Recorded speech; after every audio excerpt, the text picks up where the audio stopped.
Shalom, shalom, mi amada familia, un fuerte abrazo. Que Yahweh los bendiga y los guarde. Espero que estén muy bien. Eh, bueno, hoy pasaba para saludarlos primeramente a cada uno de ustedes en el lugar que papá le permita estar caminando como caminó Yahshua, ¿no? Y, y el motivo de mi video de hoy es el de buscar claridad sobre lo que está oscuro, buscar que papá sea el que nos enseñe, ¿sí? Porque hay mucha palabrería, muchas palabras que vuelan de un lado para el otro. Pero ¿cuál es la verdad? Y para encontrar la verdad hay que despejar, ¿sí? El camino. Hay una enseñanza que me dio el Moré a mí y a muchos otros, ¿no? Que para encontrar la verdad, para encontrar la aguja, en el pajar, en el nido, en el lugar donde está escondida la aguja, no hay que buscar la aguja, sino que hay que quitar la paja y finalmente va a quedar la aguja, ¿no? Es muy cierto, es muy cierto. Pero en muchos aspectos de mi vida me pasa que cuando yo doy un consejo no lo pongo por obra en mi vida, ¿no? Pero hay cuestiones graves que son las responsabilidades que Yahweh nos da, en las cuales sí no podemos, tenemos que evitarlo, más y con mucha oración, aprendizaje, estudio, dedicación y, y sobre todo quienes tenemos la responsabilidad de hacerlo, ¿no? No solamente uno, sino el conjunto de lo que se dice cuerpo de ancianos, ¿sí? No hay un responsable, sino que cuando se empieza a tener entendimiento, es el resto que también es responsable de lo que llega a acontecer. Y ya voy a dar las responsabilidades, ¿no? Ahora voy a primeramente hablar de un tema que es el que está descarriando y llevando por mal camino a las ovejas, ovejitas, servidores, servidoras, e incluso a los ancianos más desprevenidos también. Es el tema del orden de la Cajal, el orden de Israel y el orden de las varonas, ¿no? Es un tema que sigue en auge. ¿Y por qué lo sigo trayendo? ¿Mi interés es explotar una y otra vez este tema? No, pero los hermanas y hermanos tienen inquietudes con este tema y siguen azotándolos con esta situación. No hay teshuvá, no hay arrepentimiento y sigue la palabrería. Vamos a quitar esta paja, vamos a tratar de que papá me deje llevar estos escritos que tengo y que bueno, nos permita entender las sendas antiguas. Porque uno no puede decir sendas antiguas y ya está. Uno no puede decir machismo y ya está. Uno no puede decir feminismo y ya está. No, hay que hablar. Un moré enseña. Un moré no es un muchacho de estos jóvenes, youtubers o los que manejan Instagram, que comparten un cartelito y que pegue ese cartelito y que cuando más lo lean, bueno, no hace falta profundidad, con que lo lean ya está. No, y tampoco es quien cuando si alguien repregunta acerca de ese cartelito, le levantan la voz, le gritan, lo maltratan y eso genera miedo, ¿no? En las ovejitas. Yo recuerdo siempre, ¿no? Cuando Yahshua en sus escritos habla de cómo abordó a Nacdimón, a Nicodemo, al que se conoce en el cristianismo como Nicodemo, o en español, no sé, bueno, a este maestro de la Torá, donde genuinamente está bien, fue a las noches, ¿no? Obviamente que en ese lugar donde no lo iban a ver todos, y preguntó realmente a Yahshua acerca de la nueva criatura y Yahshua le enseñó, le mostró y con amor y dedicación, a pesar de que se sorprendió porque dijo, y parafraseo, ¿no? Usted que es maestro de la Torá, no se da cuenta, no entiende. Eso no quiere decir que lo maltrató ni no le enseñó, ni que repitió lo que decía la Torá, sino que enseñó. Lo que hizo es desmenuzar lo que estaba disperso por la Torá y se lo fue atando, ¿sí? Se lo ató y se lo mostró para que Nacdimón pueda verlo, para que Nacdimón pueda entender, tener mayor entendimiento. Lo importante es que tenía un corazón humilde para llegar y entender, ¿no? Humildad, ¿no? Qué importante, ¿no?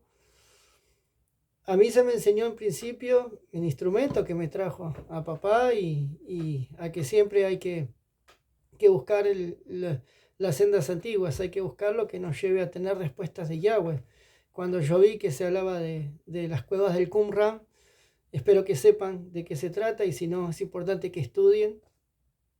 Primero los ancianos, por supuesto, más responsabilidad. Y todas las correcciones que se hicieron a los textos, incluyendo al de Yanok, en particular con todo y cada uno de los puntos de las líneas de esos escritos. Ustedes lo verán, el que tenga la Kidbe de la comunidad de Yahshua Shiloh, ustedes van a ver que tienen ese texto y tienen detallado de qué cueva es, qué número de papelito, porque cada uno papelitos de las cuevas que se encontraron, sí que son vestigios del rollo, no es despectivo papelito, es para que se entienda. Del rollo es que tiene una nomenclatura, un número. Entonces ahí van a ver en la senda, cuando uno habla de Qumran, habla de los textos más antiguos. Y ahí viene la restauración. Qué bueno, gloria a papá que permitió esa restauración, ¿no? Y que el instrumento haya tenido la humildad de ir y moverse y trabajar y eso no, nadie se lo va a quitar ese reconocimiento, ¿no? Pero esto no, la carrera es de permanencia. No llega un momento donde hay que bajar los brazos o hay que dejar de estudiar o hay que dejar de enseñar. No se puede, es nuestra comisión. Y una comisión no puede ser delegada a varones y tampoco nosotros nos podemos negar a seguir adelante, ¿no? Por ese amor a papá. El trabajo no lo rehuimos, ¿no? No lo debemos rehuir. La responsabilidad tampoco. Y como tal, no podemos hablar holgadamente acerca del machismo, de los roles. No, hay que enseñar por qué hacemos, por qué tomamos este camino, cómo lo caminaron en las comunidades antiguas, en nuestros ancestros, en aquellos a que llamaban hebreos, israelitas, no porque vivían en Israel, que es el Estado moderno, sino porque son descendientes de un ancestro común que es Jacob, quien fue bueno, renombrado como Israel, ¿no?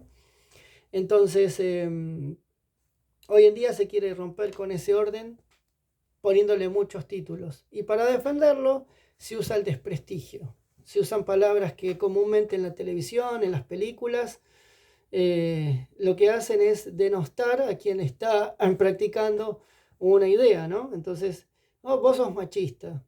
Ah, muy bien, claro. ¿Y en qué lo argumentás? No, vos sos machista. Y se repite y una y otra vez.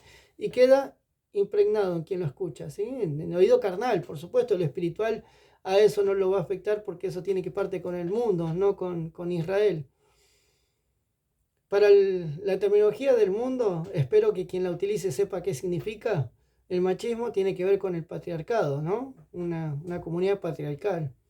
Por lo tanto, quien use esa terminología como despectiva ya va a ir en contra del principio patriarcal del pueblo hebreo, por supuesto, ¿no?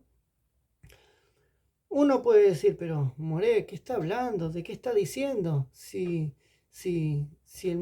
a mí me enseñan que es lo mismo. Incluso se dice que hay maestras varonas. Ya la cuestión está llegando a niveles insospechados. Cuando uno escudriña, cuando uno profundiza, está la Torá. La Torá nos enseña y nos guía. Pero además de la Torá, también hay vestigios como los de las cuevas del Qumran. Si uno sigue estudiando y no se queda con lo que únicamente está en su cabeza o lo que escucha en las películas o en la televisión, lo que va a aprender es algo, ¿sí? Que nuestro pueblo tenía una esencia, que hay muchísimos trabajos arqueológicos en las tierras de Israel, las que hoy se conocen como tierras de Israel, pero hay partes que son Cisjordania, Palestina. Bueno, eso lo podemos hablar en otra ocasión, pero en todo lo que es la tierra de Israel hay eh, trabajos arqueológicos. Trabajos arqueológicos que son profesionales que se dedican a ver, a levantar las tierras, la tierra que se sedimentó, que se expuso por encima digamos, de capas anteriores. Cada capa, ¿sí?, corresponde a un periodo en la historia de Israel. Bueno, a medida que pasa la historia, cada pueblo se va levantando sobre el anterior. Lo que hacen los arqueólogos es quitar las capas para ir en el tiempo y viajar de alguna forma en lo concreto, en lo físico, para ver qué es lo que acontecía en el contexto del suelo de aquella época. Hoy en día hay muchas que preguntan cuál era el rol de la varona en Israel, cuál era el rol de la varona en el pueblo hebreo, porque hay una Torá que aparentemente a muchos no les basta. Así que la Torá está muy claramente especificado, pero entonces cuando uno escudriña, cuando uno profundiza, va a haber varias investigaciones, varios datos donde muestran qué sucedía con la varona en las sendas antiguas. Porque uno puede decir las sendas antiguas y cambiar, como están cambiando, que un mes las sendas antiguas dicen una cosa y al otro mes las sendas antiguas dice otra. No, ese es el corazón de uno que va variando según el estado anímico o las consecuencias o perjuicios de la salud, pero no tiene que ver con la realidad, con la emet, con la verdad que la Torá nos quiere enseñar, ¿no? Les voy a leer algunos de los estudios. Algunos están antes estaban en un blog de la comunidad, ahora están en el blog general, pero había varios archivos donde hablaban sobre la historia o las sendas antiguas, la historia del pueblo de Israel. Es importante saber diferenciar entre israelitas, judíos, hebreos. Es importante saber, sionistas inclusive, para quien quiera profundizar debe de hacerlo para entender bien a qué se refiere cada cosa.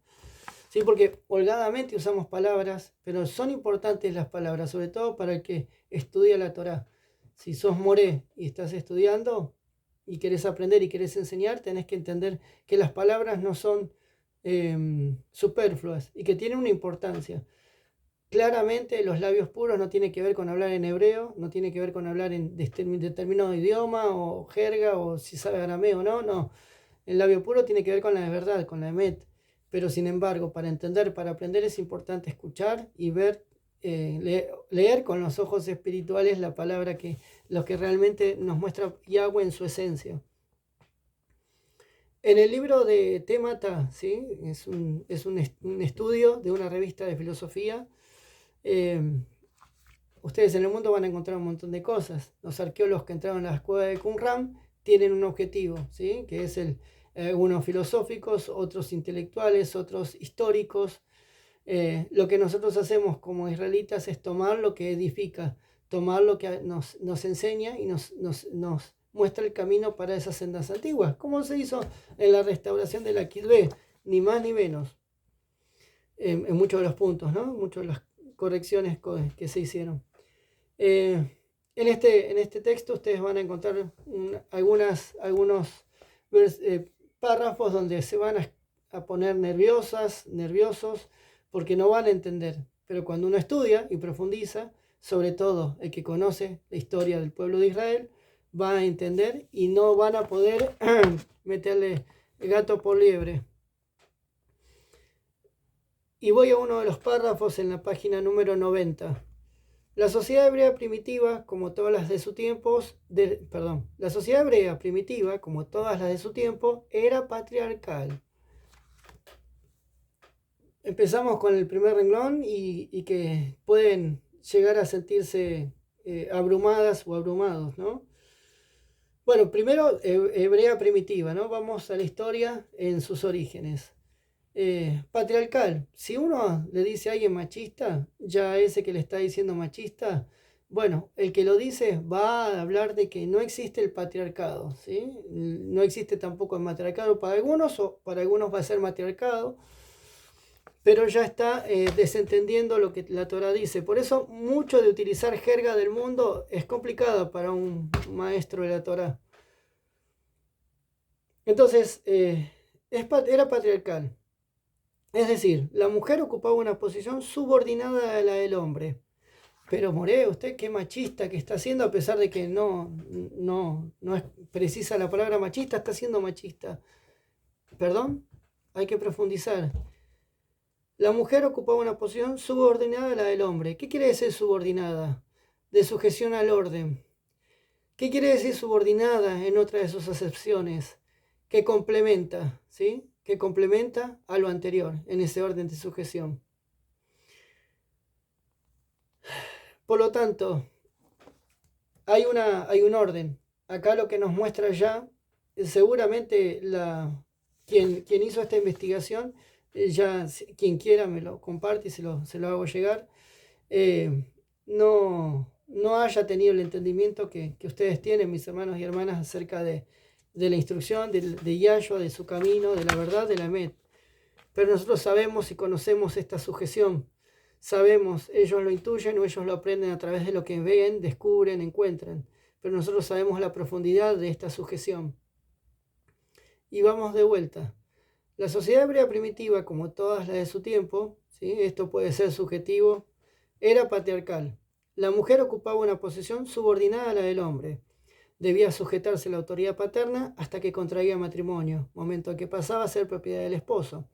Yo no les voy a enseñar aquí pasuquín por pasuquín porque no se terminaría. Saben que en la Torá se maneja de esa misma manera. De hecho, así los hicieron nuestros patriarcas de Israel. Uy, dije la palabra patriarcas de Israel. Entonces hay un patriarcado en Israel, ¿no? Entonces espero que a nadie le digan machista. Momento en que pasaba a ser propiedad del esposo.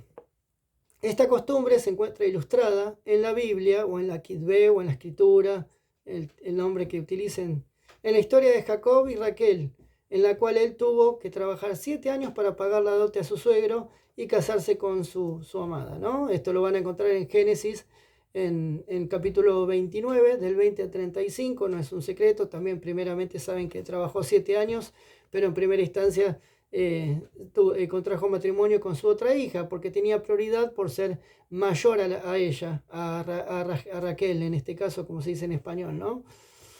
A Rachel, pero en este caso sabemos que hay costumbres en el pueblo. Una de las costumbres era que la hija mayor se debería casar primero. Como aprendemos muchas cosas escudriñando, estudiando y no hablando palabrería, ¿no? Y no siempre fue así. No era así al principio. Antes se estudiaba, antes se aprendía y antes se enseñaba, y yo aprendí mucho. En esa época se establecían distinciones legales claras entre los sexos, en lo referente a la marginación de la mujer y en lo referente a su participación en actividades comunitarias. La mujer, por ejemplo, no podía servir como jurado ni dar testimonio legal, pero no obstante se declararon leyes que prohibían su abuso y maltrato, y el honor de la mujer era salvaguardado y protegido por encima de todo. Nuestro pueblo no era machista, el machismo es otra cosa. El machismo es el varón que sin argumento, sin fundamento, trata de someter a la varona en términos psicológicos, físicos, sin encontrar un lugar de honra y propiamente del mundo, y tiene que ver con heridas que el mundo ocasiona en cada varón. Eso no tiene nada que ver, es una desfiguración de lo que hizo nuestro pueblo y lo están practicando únicamente y diciendo para conseguir un rédito. No se asusten varones y varonas que hayan leído la palabra que son machistas o que los llaman machistas por no tolerar que el hombre decida sobre Israel y que sientan que eso es un agravio. No, la palabra machista es un agravio, pero esto no es machismo, esto es emet, esto es sendas antiguas. Esto es lo que la Torá nos enseña. Paralelamente en la escritura se relata la historia de mujeres con notable poder, líderes, ¿no? Como la hermana de Moshe, Débora, que ya la habíamos nombrado.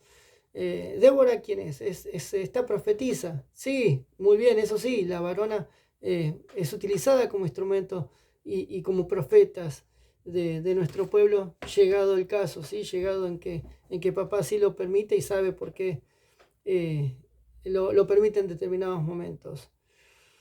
En el libro en la que ustedes van a encontrar, y yo quiero leerles, a ver el pasuquín, permítame, pero tengo acá todo, acá, un segundito, si me permiten, acá, en el libro de Jueces, capítulo 4, a partir del Pasukim 8 hasta el 10 si quieren. Pero Barak le dijo, si tú vas conmigo, yo voy, si no, no voy. Le dijo Barak, campeón de Israel y de Israel, quien tenía que tomar iniciativa, quien tenía que ser cabeza, no cola, a lo cual ella le respondió, varona ajustada a Yahweh, varona que estaba en el lugar que Yahweh le había conferido. Pero no habrá Tiferet, gloria, para ti en la acción que estás tomando, porque entonces Yahweh entregará a Sisera en manos de una mujer, de manera que Débora fue con Barak a Kedesh. O sea, Barak no accedió, no escuchó lo que le dijo Débora como en su ruas de profecía, ¿no? Estaba indicándole, no. O sea, vos te tenés que hacer cargo de esto, vos sos cabeza. Y él se negó. Entonces, ella actuó en consecuencia y fue con él, ¿sí? Y por supuesto, se llevó la gloria de que le correspondía a Barak si hubiese estado ajustado a lo que Yahshua le estaba pidiendo. Les recuerdo que esto hasta lo está nombrando en el libro, en el texto o en la investigación o en el estudio que está ahí, que estoy compartiendo, ¿eh? Sin embargo, como podemos inferir en la historia de Débora, es innegable que junto a la posición dominante patriarcal conviven en los tiempos bíblicos tradiciones que ven a la mujer a un ser esencialmente igual al hombre, dotada de cualidades que le permiten descollar no solo el hogar, sino también en el ámbito público.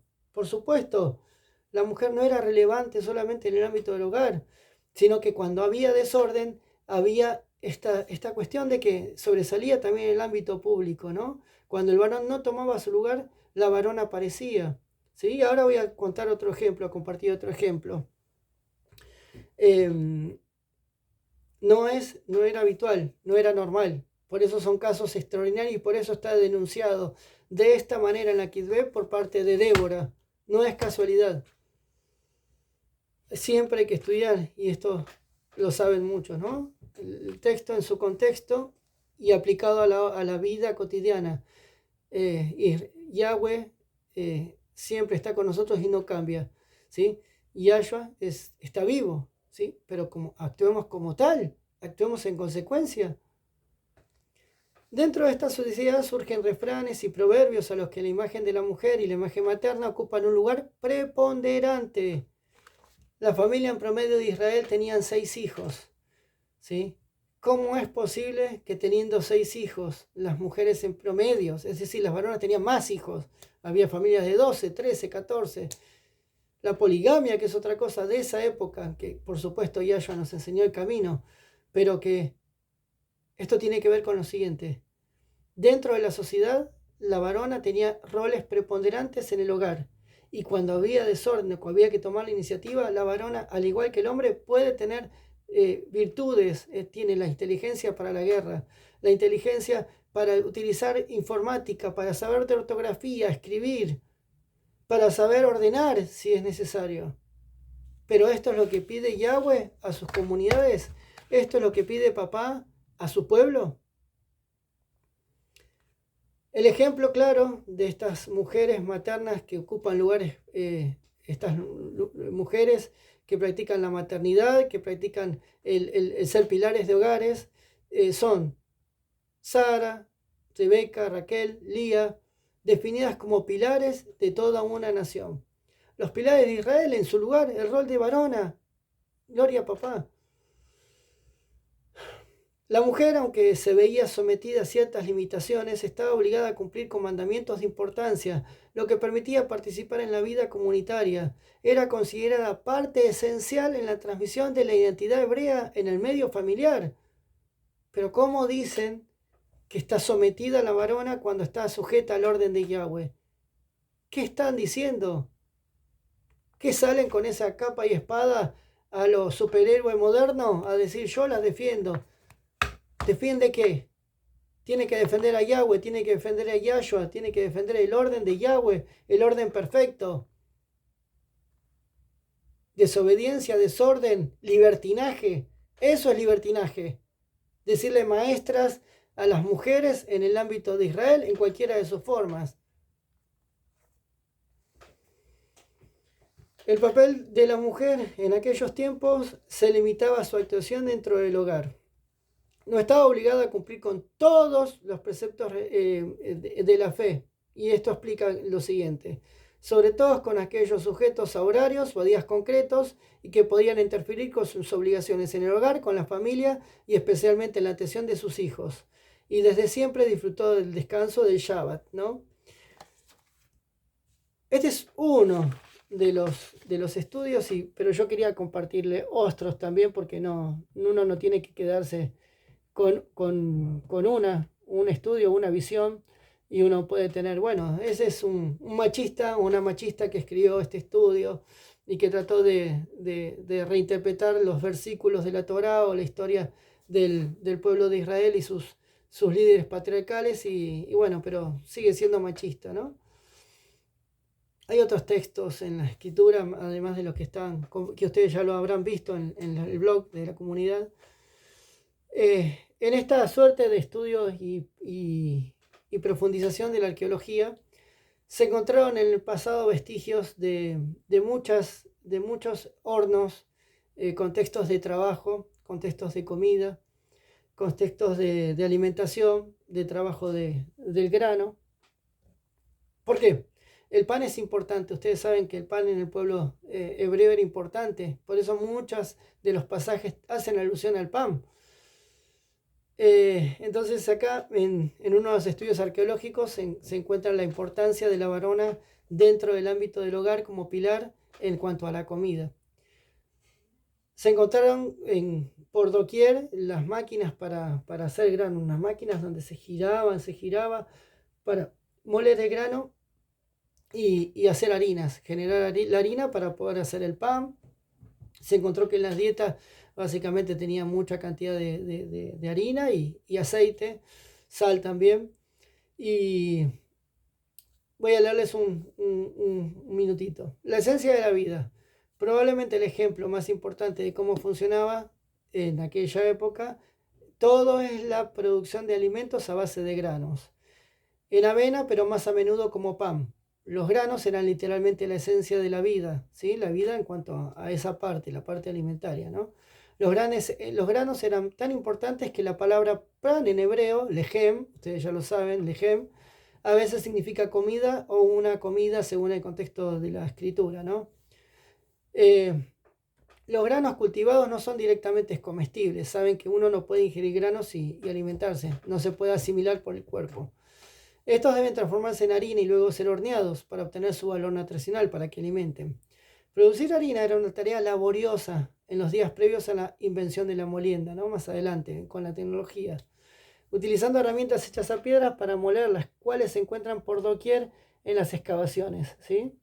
¿Quién utilizaba estas herramientas? Se pregunta el autor, el investigador, ¿no? Las mujeres, de acuerdo a varios textos bíblicos, acá sostiene muchos textos.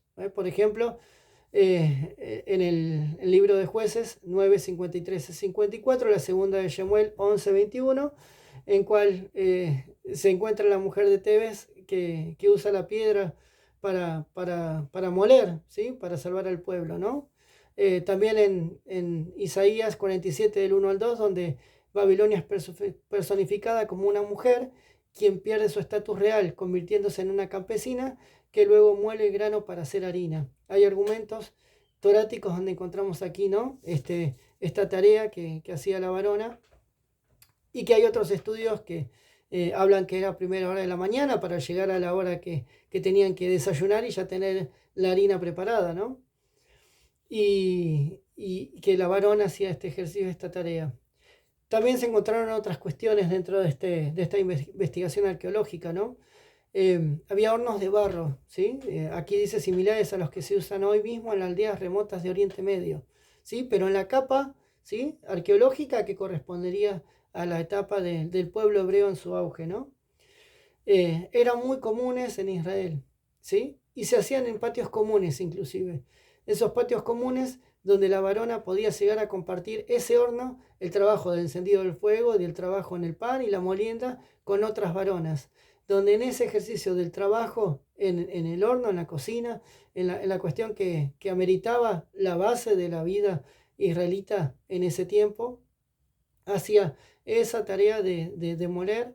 Ahí es donde se compartían inquietudes acerca de la cuestión de las necesidades, ¿no? Quien necesitaba algo en otra familia se prestaba, quien tenía problemas de salud se cubría unas a otras, y había una ejad, un trabajo en conjunto en la varona, ¿sí? En el lugar que Yahweh permitió que trabaje esa varona, ¿sí? Eso, sin embargo, no quita el antecedente que tenemos, por ejemplo, en aquella situación conocida en la que David, ¿sí? A ver si lo encuentro y se los puedo leer por aquí. Pero es la historia donde, bueno, se los voy a contar. Cuando David, huía ya de Shaul, porque Shaul quería buscar su cabeza eh, por ese espíritu que lo estaba atormentando, ese espíritu por alejarse de la obediencia de Yahweh.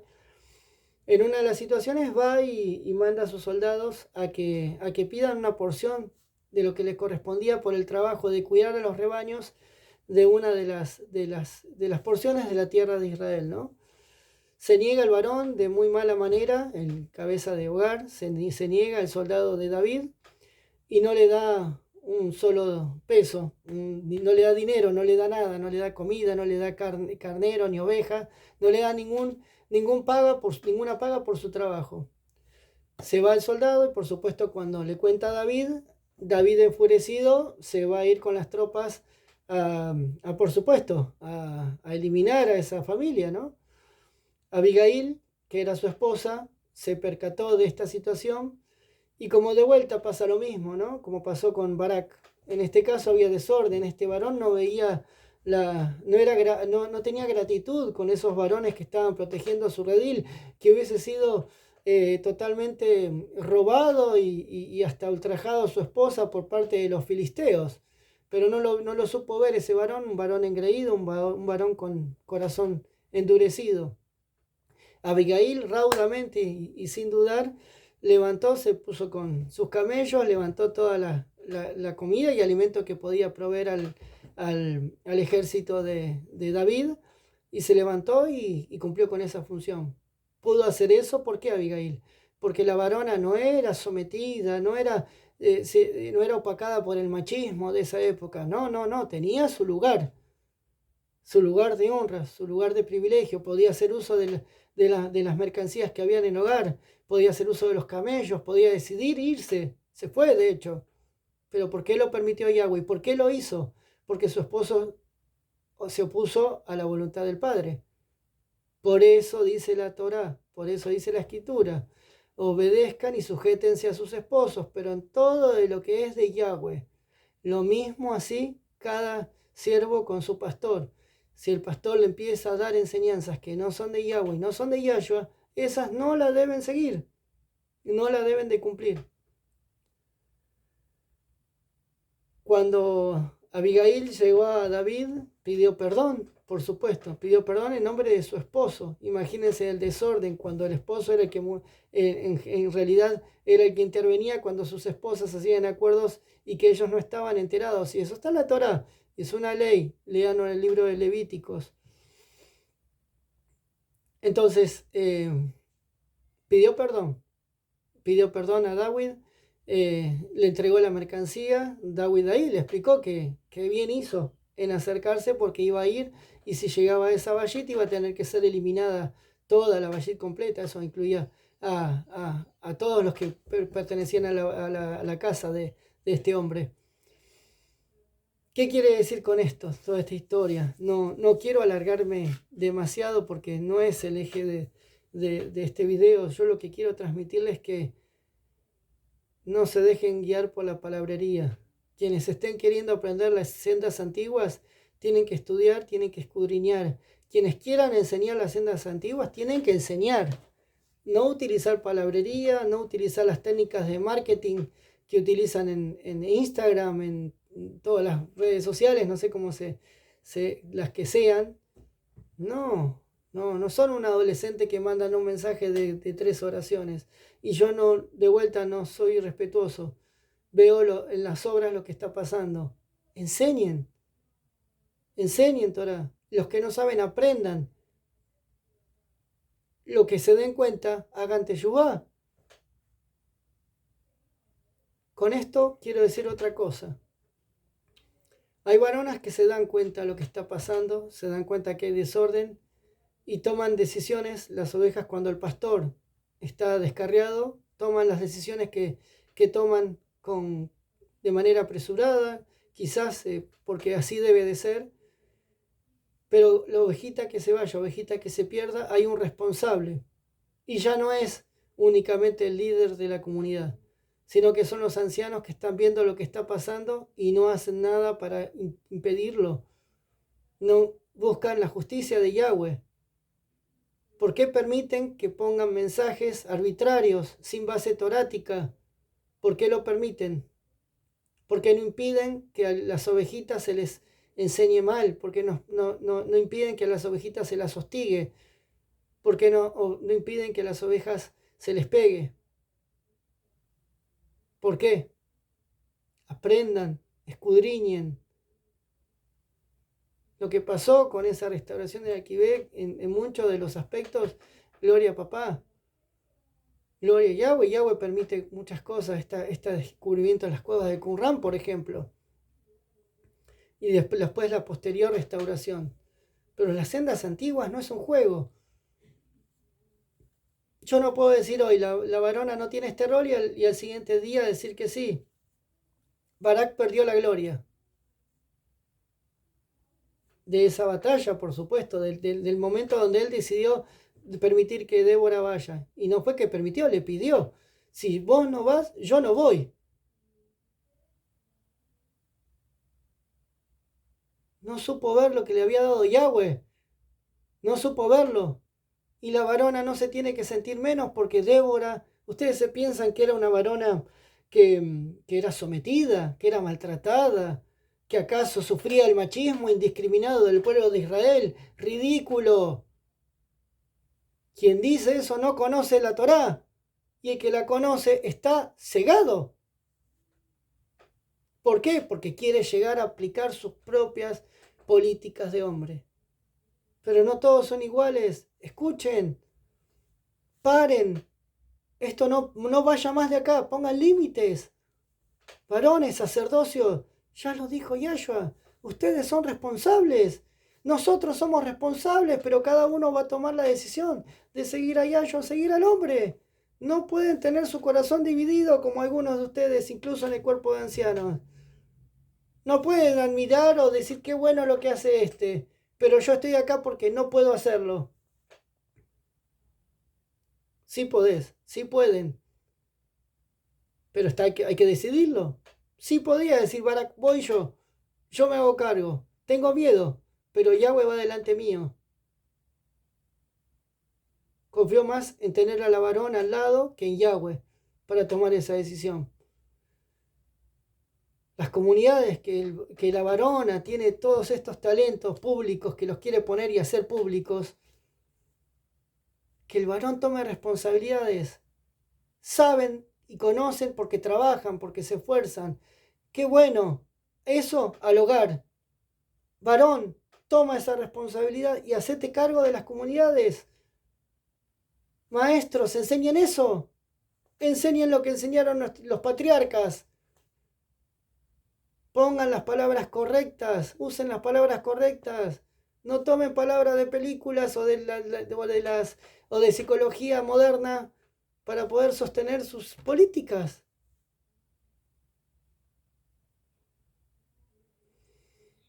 Se viene, ya estamos próximos a entrar en Shabbat. Es momento de siempre de aprovechar cada momento de reflexión, de relación con papá, relación con papá. No se trata de enseñar a los demás que acudan a Yahweh y uno no acudía a Yahweh cuando toma decisiones, sobre todo a quienes tienen más responsabilidad. Sean responsables, seamos responsables. Yo estoy al servicio en cuanto ustedes dispongan a hacer teshuvá y comenzar a trabajar en la restauración de Israel. Y las hermanitas y hermanitos que ya saben ustedes y que no informan al resto de la comunidad, que toman decisiones, estamos ahí dispuestos a seguir trabajando en Israel, para Israel, y no nos va a sacar nadie de Israel. pero hacerlo en la manera ordenada que se estaba haciendo. Tomen decisiones. Tomen decisiones. Varonas también, ánimo y fortaleza. Sean como Sara, como Ribka, como Débora en este caso, como Abigail. No se sujeten a sus esposos en lo que no es de Yahweh. Y yo eso le pido a mi esposa y le digo, yo puedo equivocarme. Yo no voy a decir porque yo lo digo, porque yo lo dije. Haceme caso a lo que yo te digo. Si yo no lo... Porque así se dirige la comunidad, el líder de la comunidad la dirige así. Si así dirige a su comunidad, ¿cómo hubiese dirigido si tenía esposa? ¿Eso no sería machismo? Dejemos de confundir a las ovejitas, dejemos de confundir a los hermanos y que el líder deje de confundir a los ancianos. Ancianos, quiten la confusión yendo a Yahshua. Quiten la confusión con trabajo, dedicación y esfuerzos. No crean palabras y palabrería. Aprendan, estudien y enseñen. Les dejo un fuerte abrazo a cada uno. Que Yahweh los bendiga y los guarde. Shalom Alejem.